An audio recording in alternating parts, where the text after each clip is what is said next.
রাখছি আমাদের বাংলাদেশ বেকার সংগঠন থেকে ওনাকে আমরা উপদেষ্টা রাখতে চাই। আমরা এটা হচ্ছে আবেদন।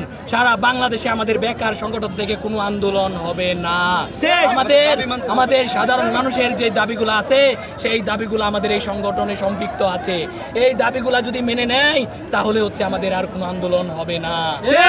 তবে আমাদের যারা কর্মী আছে 50% ছেলে এবং 50% মেয়ে, আমাদের সবার চাকরি দিতে হবে।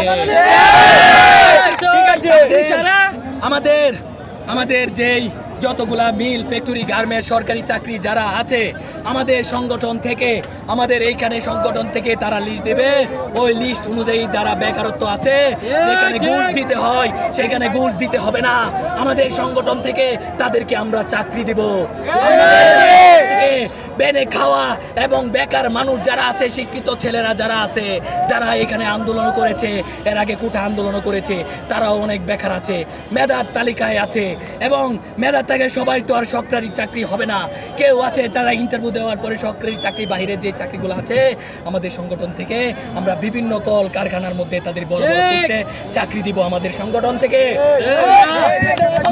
সংগঠন চাকরি চাই, চাকরি চাই, চাকরি চাই, চাকরি চাই, চাকরি চাই।